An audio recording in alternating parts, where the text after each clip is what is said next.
Among the sinister buildings that have left their mark on history, Hartheim Castle stands out like no other.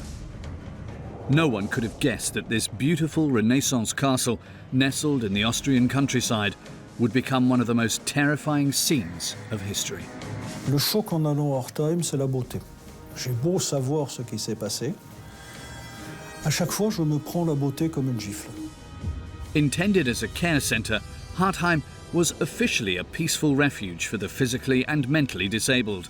But by the end of the 1930s, disturbing phenomena began to occur. Some people say we saw that there were people in the bus when they arrived, and the bus was empty when he left. There were a lot of smoke. It was smelling nach verbrannten Haaren, nach verbranntem Menschenfleisch. Les gens se sont rendus compte qu'il se passait quelque chose de bizarre dans ce château. Hundreds of sick people were mysteriously disappearing under strange conditions. Ce qui intrigue la population allemande, c'est que beaucoup de familles reçoivent des documents très standardisés, les informant que leur nièce, leur fille est décédée de pneumonie ou d'arrêt cardiaque. On commence à s'apercevoir qu'il y a quelque chose de très louche. What secrets are hidden behind the walls of Hartheim Castle? What no one knew is that the 17th century building was completely renovated as an extermination centre, a place that was to house one of the very first gas chambers of human history. Hartheim n'est pas un camp de concentration. Hartheim est un lieu d'assassinat. Behind this diabolical plan was the Nazi regime that sought to purify the German race by removing the genetically sick, those deemed useless. A clandestine project that transformed the mansion into a secret base. What was the daily life of the executioners? What atrocities did they commit?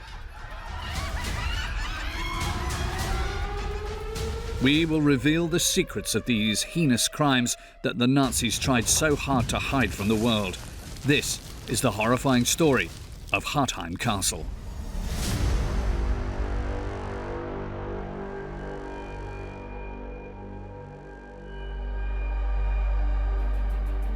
The small village of Hartheim is situated in the northeast of Austria, around 50 kilometers from the German border.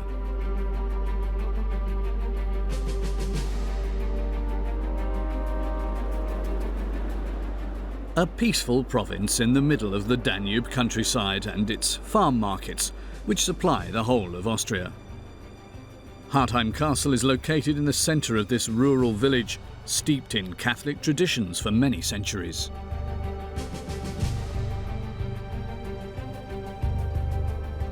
Schloss Hartheim im heutigen Bauzustand wurde ungefähr Anfang des 17. Jahrhunderts, also ungefähr um 1610, 1620 errichtet. Es wurde im Stil der Renaissance errichtet. C'est un château Renaissance. Spécialité, il y a des arcades avec des peintures. Il y a une grande cour intérieure. Au fil des siècles, ce château a changé de propriétaire. Il a fini par tomber dans la famille Starrenberg, qui est une famille de la noblesse locale. In the year 1896, it was given to a Catholic society, and they had to treat handicapped. And so for over 40 years, Hartheim Castle became a home for the mentally disabled from the entire region. It was a place where 200 people were treated. And the special thing was that the people who were cared for, they helped also in the surrounding. It was a kind of a little farm, and it was very interesting to see that they tried to work with the people and not only care for them. C'est un lieu où on n'exclut pas, mais on inclut. On inclut puisque les handicapés travaillent avec les valides. Les handicapés, ceux qui peuvent, ont la possibilité d'aller travailler au champ. De même, ils côtoient des animaux. Alors, il ne s'agit pas de les rendre utiles, mais il s'agit de leur donner la meilleure vie possible. Donc, en ce sens-là, c'est plutôt progressiste, voire atypique. C'est un lieu de vie. For decades, disabled people had the right to live in Hardheim without judgment. An oasis of tolerance that would soon disappear. At the end of the 1930s, the atmosphere in the castle became more serious. Officially, Hardheim was still an institution for the care of the disabled, but they decided to close it off from the public. Disabled patients disappeared completely from the gardens, and the villagers noticed buses that arrived and left daily in the courtyard of the castle. Dans le village à côté, les gens s'étonnaient de voir arriver des cars, des bus remplis de malades. People say we saw that there were people in the bus when they arrived, and the bus was empty when he left. Petit à petit, les gens se sont rendus compte qu'il se passait quelque chose de bizarre dans ce château et qu'on ne voyait jamais ressortir les malades. Even more disturbing, thick, nauseating fumes began to emanate from the chimneys of the castle and spread across the town. There were a lot of smoke. It was smelling not like normal smoke if you burn wood. Konnte auch gerochen werden. Wir wissen aus Berichten von Zeitzeugen, dass es zum Teil hier in der Umgebung sehr stark stank, nach verbrannten Haaren, nach verbranntem Menschenfleisch. The villagers, frightened, began to ask questions. They were quickly summoned by the castle authorities, who gave them an explanation.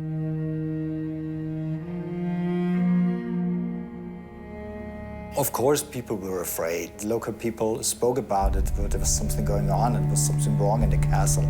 So we knew that there was a meeting in a local restaurant. We said it was top secret area, of course, and they are working up diesel for submarines here, and that's why it smells so ugly. These justifications hardly convinced the inhabitants of the village, but how could anyone imagine what was really going on behind the walls of Hardheim Castle? What no one knew was that the castle was part of a diabolical plan developed by the Nazi powers in Berlin. When Hitler came to power in Germany a few years earlier, he targeted those accused of corrupting the purity of Aryan blood, all the sick and disabled people suspected of having undesirable genes. The Führer wanted to prevent them from ever reproducing.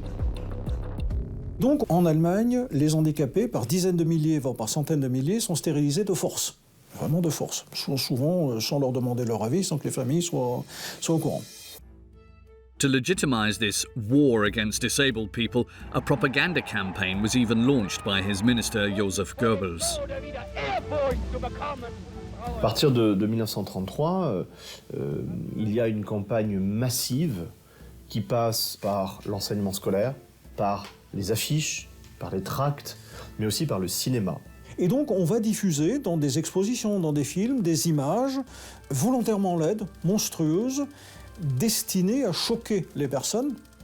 C'est ce qu'on appelait les mangeurs inutiles. Ces campagnes ne sont pas encore des appels au meurtre.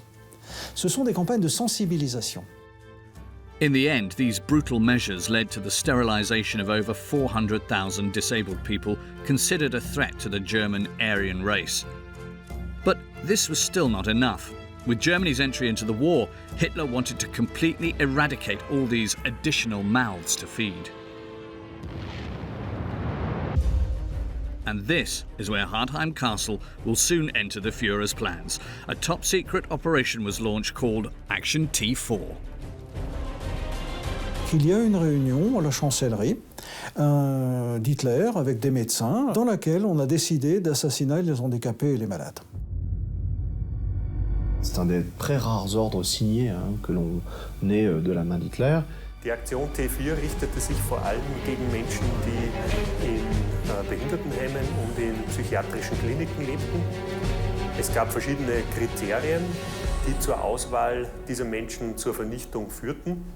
Es wurden dann Meldebögen an die verschiedenen Heime und Kliniken ausgeschickt. To carry out their plan, the Nazis created, in the greatest secrecy, 6 euthanasia centers throughout the Reich. 5 in Germany, the majority in old hospitals, and 1 in newly annexed Austria, in Hartheim Castle. Es gab hier sehr gute Kontakte der führenden Nationalsozialisten von Linz nach Berlin. Zum anderen dürfte auch die geografische Lage von Schloss Hartheim ausschlaggebend gewesen sein. Schloss Hartheim liegt in der Nähe von Linz, in der Nähe von einem Verkehrsknotenpunkt, aber doch nicht mitten in der Stadt, nicht mitten in einem dicht bebauten Stadtgebiet, sondern ein bisschen außerhalb. So war auch die Geheimhaltung dieser Morde. Ils ont conscience d'aller très loin, de franchir des limites et des frontières que le peuple allemand, dans sa morale chrétienne, libérale, humaniste, ne peut pas comprendre. C'est pour ça que l'opération T4 reste secrète. Parce que l'opération T4 va tuer en masse des Allemands. Their first step was to transform the Renaissance castle into an extermination centre. Work began in the winter of 1939. The 4,000 square metre building was completely refurbished for the needs of the T4 operation. The third floor was transformed into a storage area for confiscated belongings and clothing. On the second floor, dozens of spacious single rooms were built for staff members, as well as a large reception room. The first floor is dedicated to the bureaucracy, the area reserved for dozens of secretaries and administration officials. The bulk of the work will be concentrated on the ground floor, under the arches of the courtyard. First of all, in the north wing, the creation of several rooms to treat convicts. Then, in the west wing, they built what looked like a shower room, which in reality was one of the first gas chambers in history. C'est un prototype dans la mesure où c'est la première fois, historiquement, que l'on met en service des chambres à gaz. Dans le cas d'Hartheim, les douches n'étaient pas fictives. Alors dans certains centres d'extermination, elles étaient fictives. Là non, elles fonctionnaient. On ne sait d'ailleurs pas si on ne les faisait pas fonctionner pour masquer le bruit du gaz qui rentrait. This gas chamber measures barely 25 metres squared. To make it completely airtight, 2 accesses were dug out, closed off by 2 bomb-proof doors. The door to the courtyard is completely blocked. The gas is released from a small room next to the chamber, where the gas bottles are arranged. Il y a une petite pièce qui a toujours été là, dans laquelle on entreposait les bonbonnes de gaz. Donc Hartheim a gazé au monoxyde de carbone, acheté à l'industrie pharmaceutique et chimique allemande. Donc en gros, on commandait des bonbonnes de gaz. As an extension of the gas chamber, they built a morgue to store the corpses. And finally, at the extreme southwest of the building is the room where they burnt the tortured bodies to ashes, the crematorium. C'est un crématoire avec 2 fours. Ça s'appelle des moufles. Le brûleur disait qu'il pouvait brûler entre 2 et 8 corps à la fois. Les os étaient ensuite broyés. Et donc dans la cour, il y avait un broyeur qui servait à broyer les os qui sortaient du crématoire. In May 1940, construction was completed. Hartheim Castle was now ready for use. Administration entrusted the management of the new centre to a man with a particularly disturbing profile. Christian Wirth, nicknamed Christian the Terrible, a German policeman who had become an SS officer and was close to the Chancellery. Christian Wirth. Là, on rentre dans la catégorie des criminels, on va dire hors norme. Hors norme, hors pair. En gros, Wirth, c'est la personne qui regarde est-ce que tout fonctionne. They describe him as a rather rude guy, really tough, and they were so afraid of him. C'était un homme redouté, c'était un homme redoutable. Il a fait partie du Sicherheitsdienst, c'est-à-dire de la police secrète du nazisme. C'est donc un homme de confiance avant même l'arrivée au pouvoir d'Hitler. Known for his sadism without limits, Wirth organised an assassination project in Hartheim that was planned down to the last detail. Die Menschen, die hierher gebracht wurden, die blieben maximal für 3 Stunden hier am Leben. Throughout the country, delivery buses were chartered especially to transport the disabled who were being sent to their deaths. They arrived in the east wing of the castle where a garage with a roof was built. This way, they disembarked out of sight.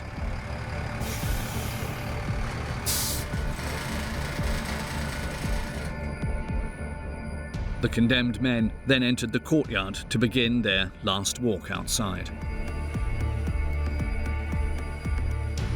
Arrivés dans la cour, ils trouvaient devant eux une palissade.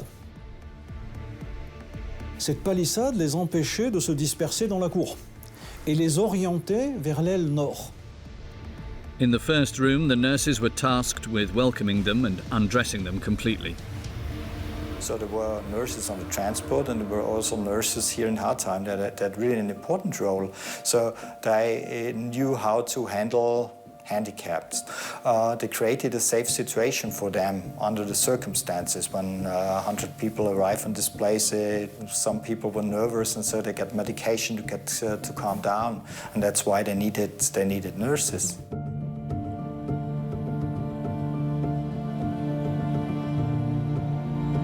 Das war alles sehr arbeitsteilig, sehr industriemäßig organisiert. Also dieser gesamte Tötungsprozess lief eigentlich wie an einem Fließband ab. Once they were naked, they were taken to the adjoining room. Ensuite, il y avait dans le coin une grande salle avec des tables et des hommes en blanc. Cette salle-là est soi-disant la salle d'examen, mais en réalité, il y a très peu d'examens. C'est-à-dire, on vérifie l'identité des personnes. So actually, the examination they did was to look into the mouth and look for golden teeth. S'ils ont des dents en or, on leur met un signe. C'était une croix, soit sur la poitrine, soit dans le dos. And afterwards, they were told that they had to go for a shower and before they can enter the rooms later. And then they were guided into the gas chamber. Lorsque la porte se ferme, le processus d'assassinat commence. One of the doctors in the castle was responsible for opening the valve that released the carbon monoxide, the gas chosen for use by T4. Kohlenmonoxid führt dazu, dass die roten Blutkörperchen im Blut der Menschen keinen Sauerstoff mehr aufnehmen können und daran. Les symptômes étant des violents maux de tête et de violents vomissements. À partir d'un certain moment, de quelques minutes, les personnes, normalement, sont inconscientes. La mort intervient 20 minutes après. Avec la promiscuité, le nombre de personnes, etc., il devait y avoir 5 minutes parfaitement horribles. La chambre à gaz d'Hartheim n'est pas grande. Le brûleur dit qu'au maximum, il pouvait rentrer 120 personnes. Je n'ai jamais compris comment on peut... Enfin, je comprends, mais je refuse d'imaginer comment on peut entasser 120 personnes là-dedans.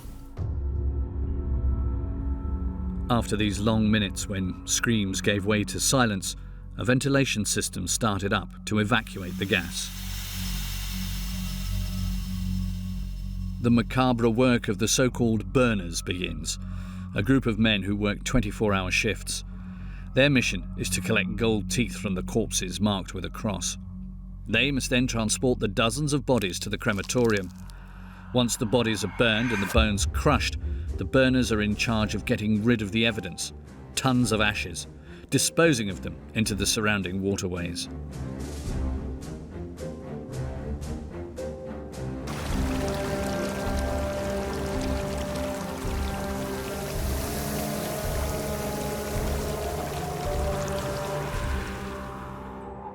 Among the Hartheim burners, an interesting character. Vincenz Noel, a family man in search of work. Strangely enough, he was a disabled man himself. He could very well have been on the side of the victims. He's a really interesting person because he had a small accident and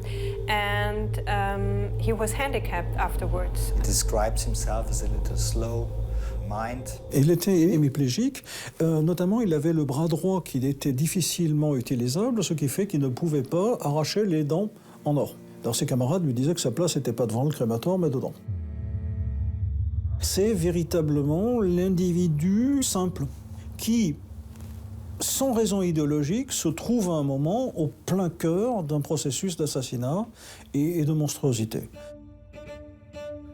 In order to endure the horror of his work, the fragile Vincenz Noel was given an extra half a glass of schnapps each day. Like the disabled Berner, many Hartheim employees were not initially convinced by the Nazi program. But no one was oblivious to what was happening: the systematic murder of vulnerable and sick people. The extermination centre functioned as a secret administrative base, whose mission was to create false death certificates to deliver to the victims' families.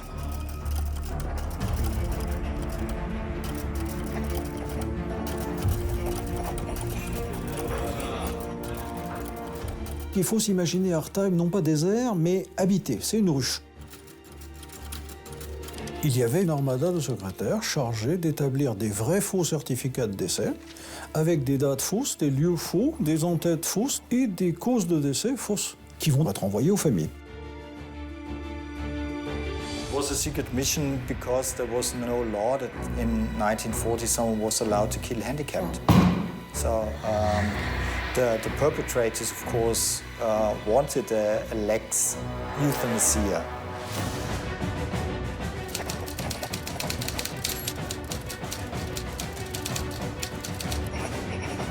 In diese Dokumente, wie zum Beispiel Lungenentzündung, Grippe, Blinddarmentzündung und andere natürliche Todesursachen. Man wollte dadurch sowohl die Behörden wie auch die Familien täuschen. Man wollte ja nicht, dass etwas über die wahren Ereignisse hier im Schloss nach außen kommt. Il y a une véritable falsification de l'histoire. To add insult to injury, some families were even given urns filled with ashes taken at random from the crematorium. In total, within the castle walls, there were nearly 70 employees living in isolation, forbidden to mix with the rest of the population. In the evening, nurses, burners, bus drivers, secretaries and doctors regularly met to dine together.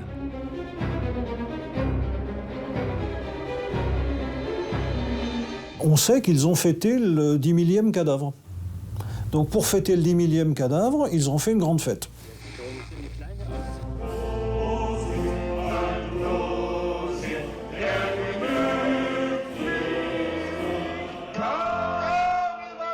Tous ces lieux d'extermination étaient des lieux où l'alcool coulait à flot, qu'il y avait des fêtes, où certains font de la musique, d'autres dansent, d'autres chantent, on est entre hommes, entre femmes, on boit l'alcool. Hartheim était un lieu, plus que de vie, c'était un lieu de débauche. On weekends, the Hartheim administration also gave its employees special treats for their entertainment. Es gab für das Personal auch gemeinsame Fahrten ins Theater, es gab gemeinsame Ausflüge. C'est-à-dire tous les dimanches, ils prenaient les autocars, les mêmes dans lesquels ils amenaient les patients. Ils prenaient les autocars et ils faisaient des excursions dans la campagne autour. Es gab auch hier in Oberösterreich an einem schönen See im Gebirge ein eigenes Erholungsheim der Aktion T4. Dès que vous vous mettez du côté des bourreaux, il y a un moment où les bourreaux mènent une vie normale, y compris en faisant la fête, y compris en ayant des distractions. D'une certaine façon, les bourreaux cloisonnent. Et ce cloisonnement fait partie de la monstruosité. In this place, bathed daily in smoke and nauseating fumes, a wedding was even celebrated. We have a couple who fall in love here. She was a nurse, he was a burner, and they also married in this house. And they had their wedding celebration, not outside, not in a restaurant, they had it here in the house. Es gibt auch ein Foto dieser Hochzeit, das vor dem Schloss gemacht wurde. Es zeigt Christian Wirth, der Trauzeuge. You ask why? Why don't you go outside and celebrate your wedding? Why do you choose to celebrate it in the house? Among the members of this exclusive society, one man has forever marked the history of Hartheim Castle. A 30-year-old German doctor who joined the group when he was just a student, Dr. George Reynaud. Mireille Hosinger Reynaud is Dr. Reynaud's great niece. She's one of the very last people still alive that personally knew the doctor from Hartheim during his lifetime. Il était Quelqu'un de très fier, très orgueilleux. Il était grand, il avait des yeux clairs, il avait tout du bon en a rien. Il était convaincu que pour le bien de la nation, il fallait créer une race supérieure.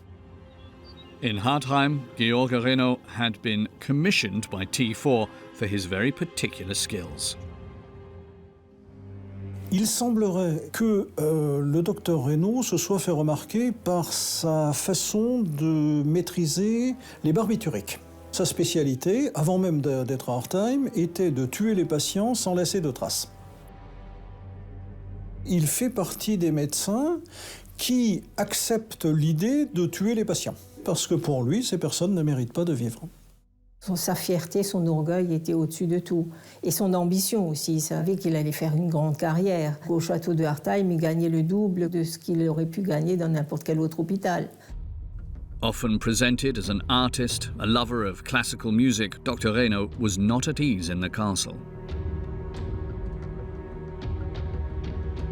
Reynaud est un être assez inquiétant. Parce qu'il a en lui-même un côté raffiné. On sait qu'il donne des concerts, on sait qu'il joue de la flûte, et donc il y a ce côté artiste, ce côté cultivé.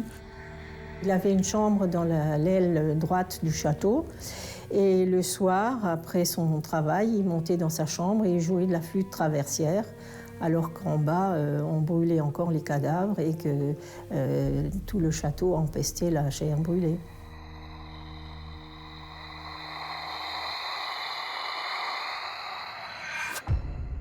As a doctor, Reynaud was directly involved in the extermination process.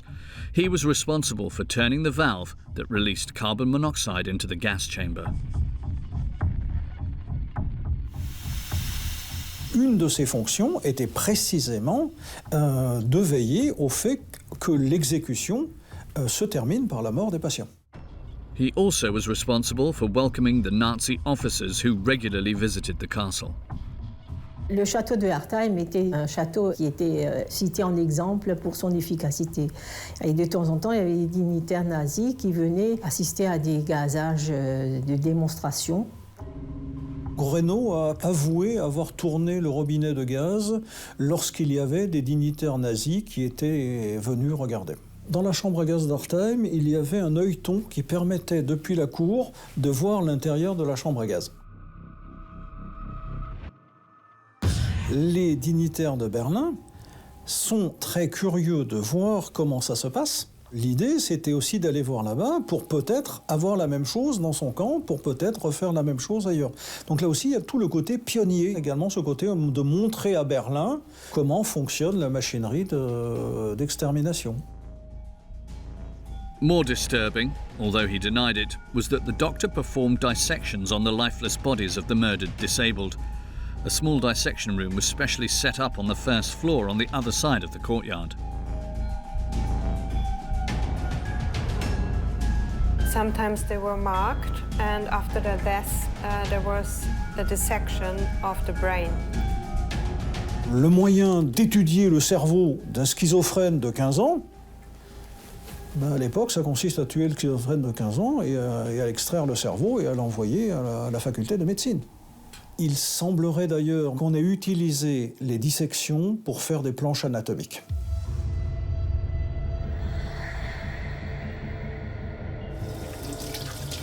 Dr. Reynaud, as a zealous disciple of National Socialism, took part in the darkest missions of the T4 operation in Hartheim. Mireille Hotzinger-Reynaud, his great niece, only discovered this dark side many years later. In the mid-1980s, while digging into her roots, she discovered her uncle's secrets.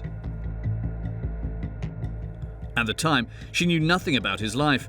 She didn't know that the former doctor of Hartheim changed his name after the war and managed to escape justice all these years.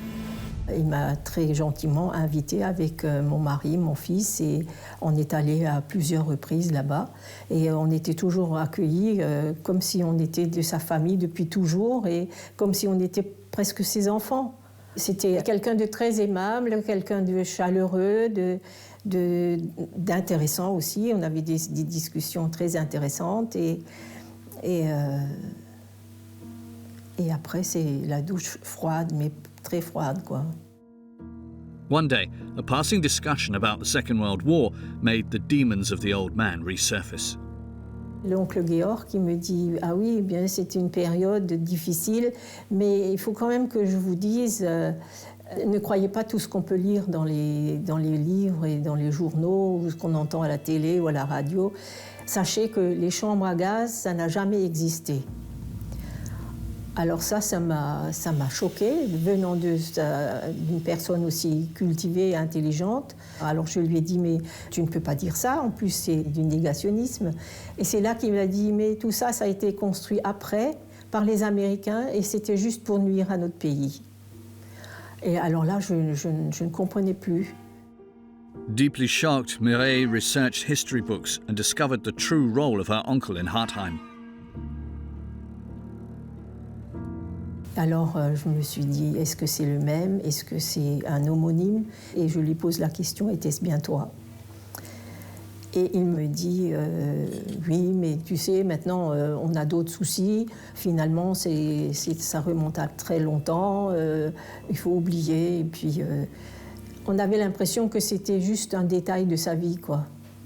Un petit détail de sa vie. Comme disait l'autre, les chambres à gaz, c'est un détail de l'histoire. Du coup, on a pris nos distances, on n'est plus retourné là-bas. Par contre, lui, tous les mois, il m'envoyait une enveloppe. Dans l'enveloppe, il y avait toujours des coupures de journaux, de révisionnisme.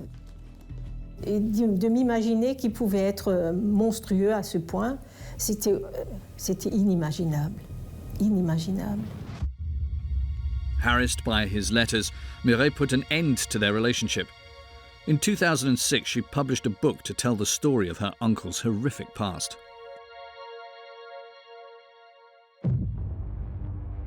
At the beginning of 1941, the number of gassings increased at Hartheim. Every week, around 10 buses dropped off patients condemned by the regime to their deaths. To get rid of the evidence that accumulated each day, the burners continued to pour their wheelbarrows full of ashes into the waters of the Danube. The pace of exterminations was so fast that the chimney connected to the crematorium couldn't hold up.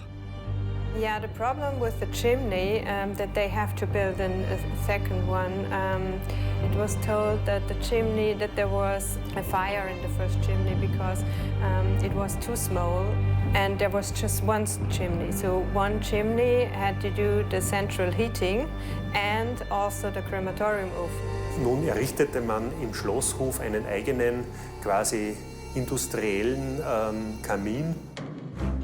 The decision was made to build a second chimney in the castle grounds, in the southwest corner of the courtyard. An industrial brick chimney connected to the crematorium, measuring 20 metres high and not 1 metre higher, so that it didn't protrude from the roof and instead remained invisible to the outside world. Completely destroyed at the end of the war, no trace of this second chimney remains today.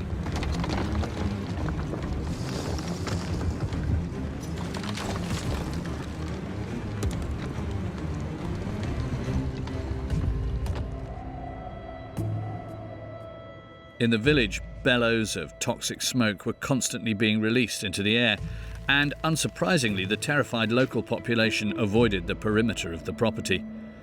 Nobody dared to break the omerta imposed by the castle administration, but the remnants of the murders continued to multiply. Dans un crématoire, tout ne brûle pas et on sait que les cheveux sont emportés. Les cheveux sont emportés par l'air chaud, quand ils n'ont pas brûlé. Si jamais il pleut, ces cheveux retombent dans les champs. Les cendres sont également projetées en l'air. S'il pleut ou s'il y a du vent, ça retombe dans les champs. Donc les paysans du coin savaient très bien qu'il se passait quelque chose puisqu'ils ramassaient des cendres et des cheveux humains. À un moment, la population locale a ramassé des os qu'ils trouvaient justement dans les cendres et ils en faisaient des petites pyramides sur le bord des chemins. C'était une façon de dire on sait. On sait, on a vu. In spite of the danger, a Hartheim resident defied the ban. In 1941, Karl Schumann, who lived on the neighbouring farm, took a photo of the castle from his barn when a plume of smoke was arising from the chimney. This is the only existing visual evidence of the Hartheim crematorium in operation.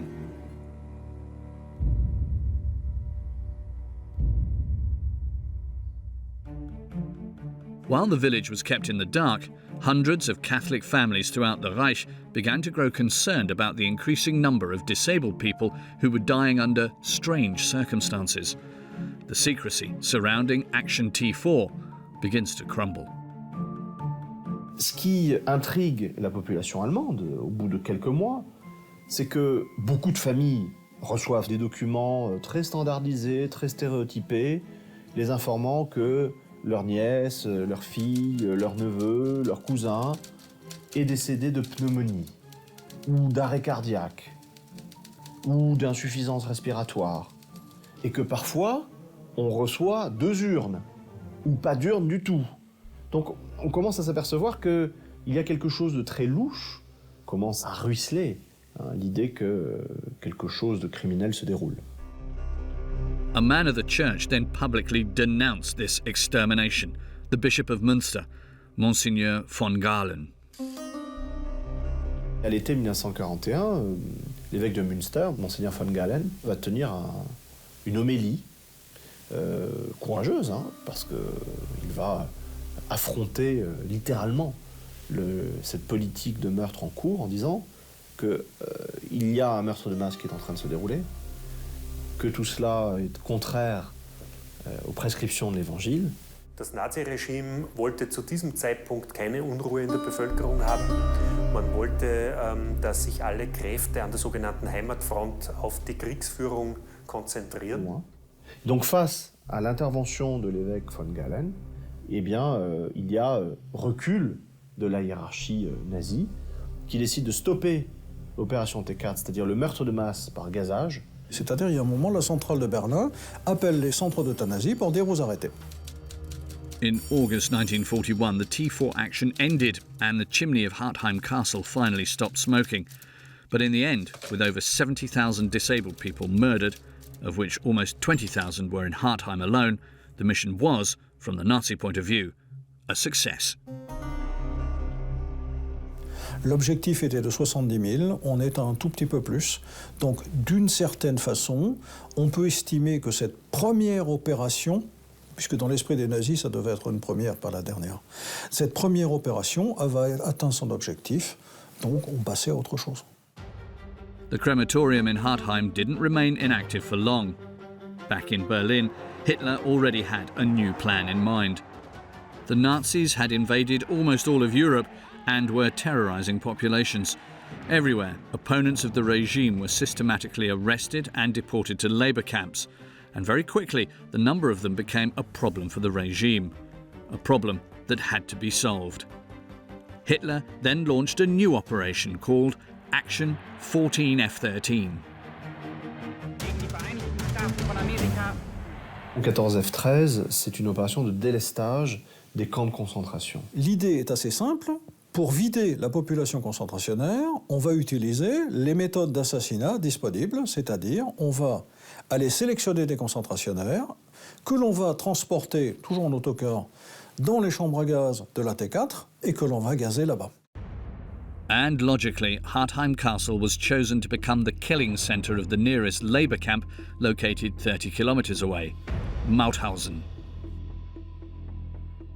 Il y a 3 catégories de camps. 1, 2, 3. Mauthausen est classé 3.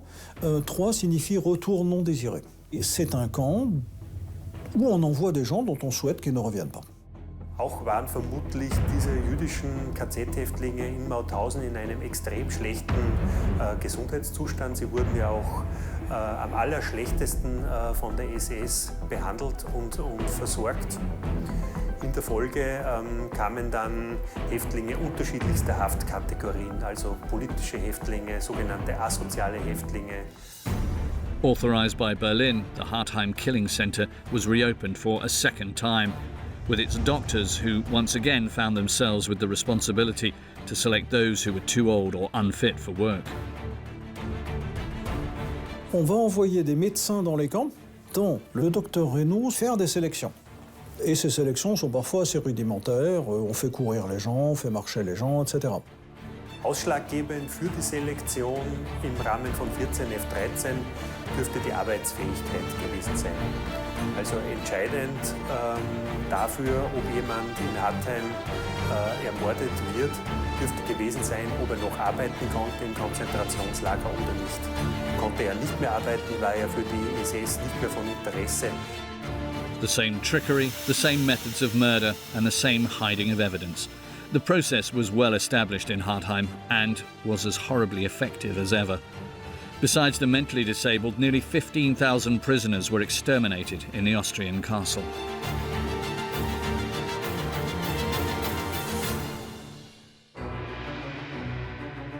In March 1942, Hitler, assisted by Reichsführer Himmler, decided to launch the Reinhardt Action in Poland. It was the first phase of the Holocaust. It will lead to the murder of over 1.6 million Jews. For this stage, 3 new extermination camps were constructed: Belzec, Sobibor and Treblinka. And very quickly, to carry out this new large-scale criminal operation, the skills of the Hartheim staff were called upon. Uns sind derzeit ungefähr 25 Personen bekannt, die in Hartheim tätig waren und später dann ins besetzte Polen kamen, um an der Aktion Reinhardt mitzuwirken. An der Stelle in der Aktion Reinhardt tätig. Es waren aber auch die Polizeibeamten wie Rechleitner, waren dann später in der Aktion Reinhardt. The burner, Josef Vallaster, the man who got married in Hartheim, continued his career in the Sobibor camp. Christian Wirth, the head of the Hartheim police, was even appointed to be responsible for the construction of all the Reinhardt action camps. He was to become the head of the Belzec camp. He gained a reputation for the extreme cruelty with which he treated the Jewish prisoners. Always equipped with a horsewhip, Wirth did not hesitate to torture to the point of death. Christian Wirth, c'est véritablement le point central. C'est lui qui va être chargé de mettre en place, cette fois-ci, les processus d'assassinat que je vais appeler cette fois-ci des processus industriels. On n'est plus dans la mécanisation, on est dans l'industrialisation. Hartheim, en gros, a assassiné entre 20 et 30 000 personnes sur plusieurs années. Un camp comme Belzec, Sobibor, Treblinka, 20 000 ou 30 000 personnes, c'est en quelques jours. C'est parce qu'il y a eu Hartheim que la Shoah devient possible. C'est parce qu'il y a eu Hartheim que Belzec, Sobibor, Treblinka deviennent possibles, à condition bien sûr de franchir un palier. The first Holocaust camps thus benefited directly from the expertise acquired by the executioners in Hartheim. For historians, Hartheim Castle is considered a school of crime that made the Holocaust technically possible. C'est véritablement Hartheim qui a servi de matrice à une partie importante de la Shoah. On a appris le meurtre de masse. Et en ce sens-là, Hartheim a une fonction beaucoup plus importante que la simple fonction logistique et technique. C'est une école de l'inhumanité. A school of murderers that will soon see its last hours. In 1944, in the wake of the American invasion, Hitler's armies were experiencing more and more military defeats. The Nazis knew that the war was lost. Berlin quickly ordered the demolishment of the Hartheim facilities. At the end of December, a group of workers entered the courtyard of the castle. The military ordered the workers to completely destroy the ground floor of the building. The partitions, the tiles, nothing must remain of the original configuration of the place.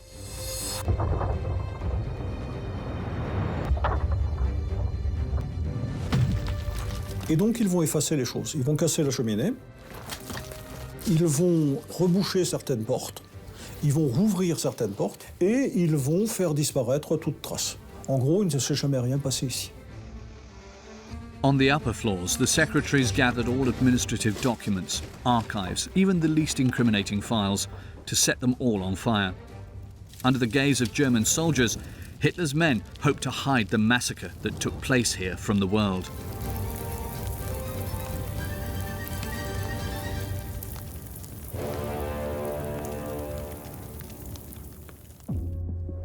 To better fool the future liberators, the castle will even reopen its doors only a few weeks later to a completely different public. In 1945, they arranged an asylum for kids, for widows here. So just to show, it was just a place where kids were treated, actually. So the idea was that when the war is over, it looks like a special house because it's a castle, a beautiful house where there are children which are cared for. Once all the evidence was removed, the castle became, unbelievably enough, a home for underprivileged children. With the end of the war, Hartheim's terrible secrets could have been buried forever.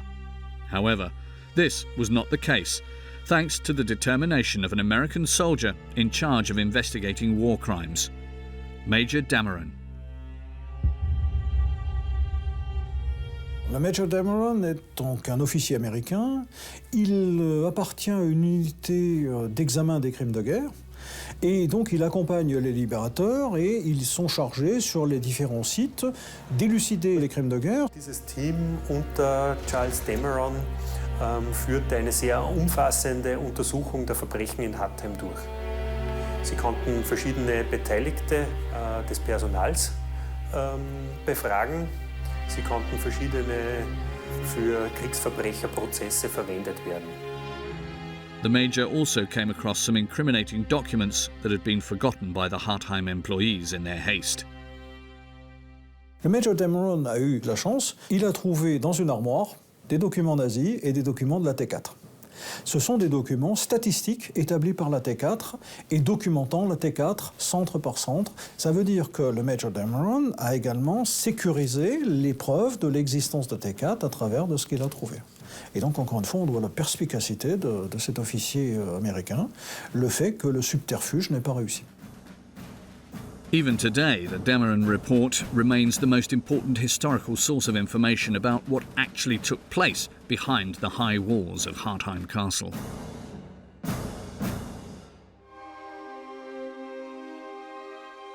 At the end of the war, Hartheim's executioners all had different fortunes. Christian Wirth, the bloodthirsty police chief, was shot in the back by his own men in Italy. The disturbing Dr. Reno, after he continued to work under a false identity, died in his bed at the age of 90. Both of them have it in common that they escaped justice.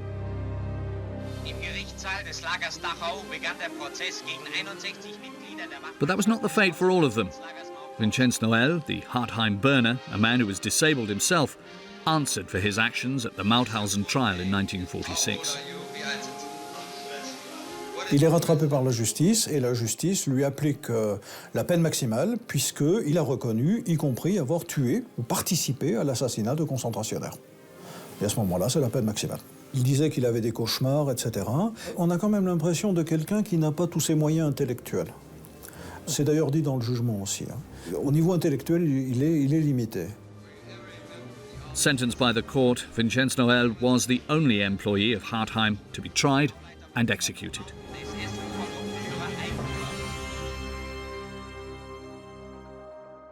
Today, peace has returned to the gardens of Hartheim Castle.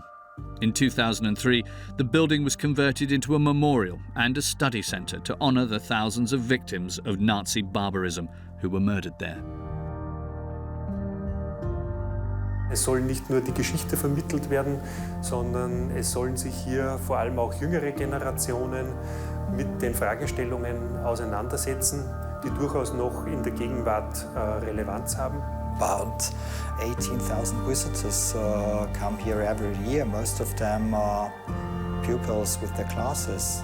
It's good when thousands of pupils come here and learn about this because something happened once, it can happen again. With respect to history, a centre for the disabled was built in the 1960s on the outskirts of the park. People with mental disabilities are once again welcome in Hartheim. Es zeigt auch, dass das Leben hier weitergeht. Schloss Hartheim ist kein Ort des Todes und der Vernichtung alleine, sondern es ist ein Ort, wo auch Menschen mit Behinderungen wieder leben, wieder arbeiten können, ein gleichberechtigtes Leben. I think that the institution for handicapped people is just on the other side of the road is a great sign. And we have a lot of people from this institution around in the park, sometimes visiting us. It seems important for me that they made this and they came back to this place for treatment again. Not in the castle, but around this castle. But even if it appears as life has resumed its course, not everyone has received closure. Hundreds of dead reduced to dust are still waiting to be identified. La dissimulation des nazis conduit quand même à une situation où nous ne saurons jamais l'ensemble de la vérité. Nous savons que nous ne saurons jamais. Nous savons que nous ne saurons jamais. Nous savons également, et ça pour le scientifique que je suis, c'est une motivation. Nous savons qu'il y a des victimes inconnues à Hartheim. Nous savons qu'il y en a dont nous ne savons rien. Et le but des historiens est d'avancer autant que possible, et si possible, de trouver le nom, l'identité des victimes dont on ignore, à ce jour précis où je vous parle, dont on ignore l'existence. Historians are still far from lifting the veil on the many mysteries that surround this cursed castle. The ghosts of Hartheim will forever haunt the great Danube plain.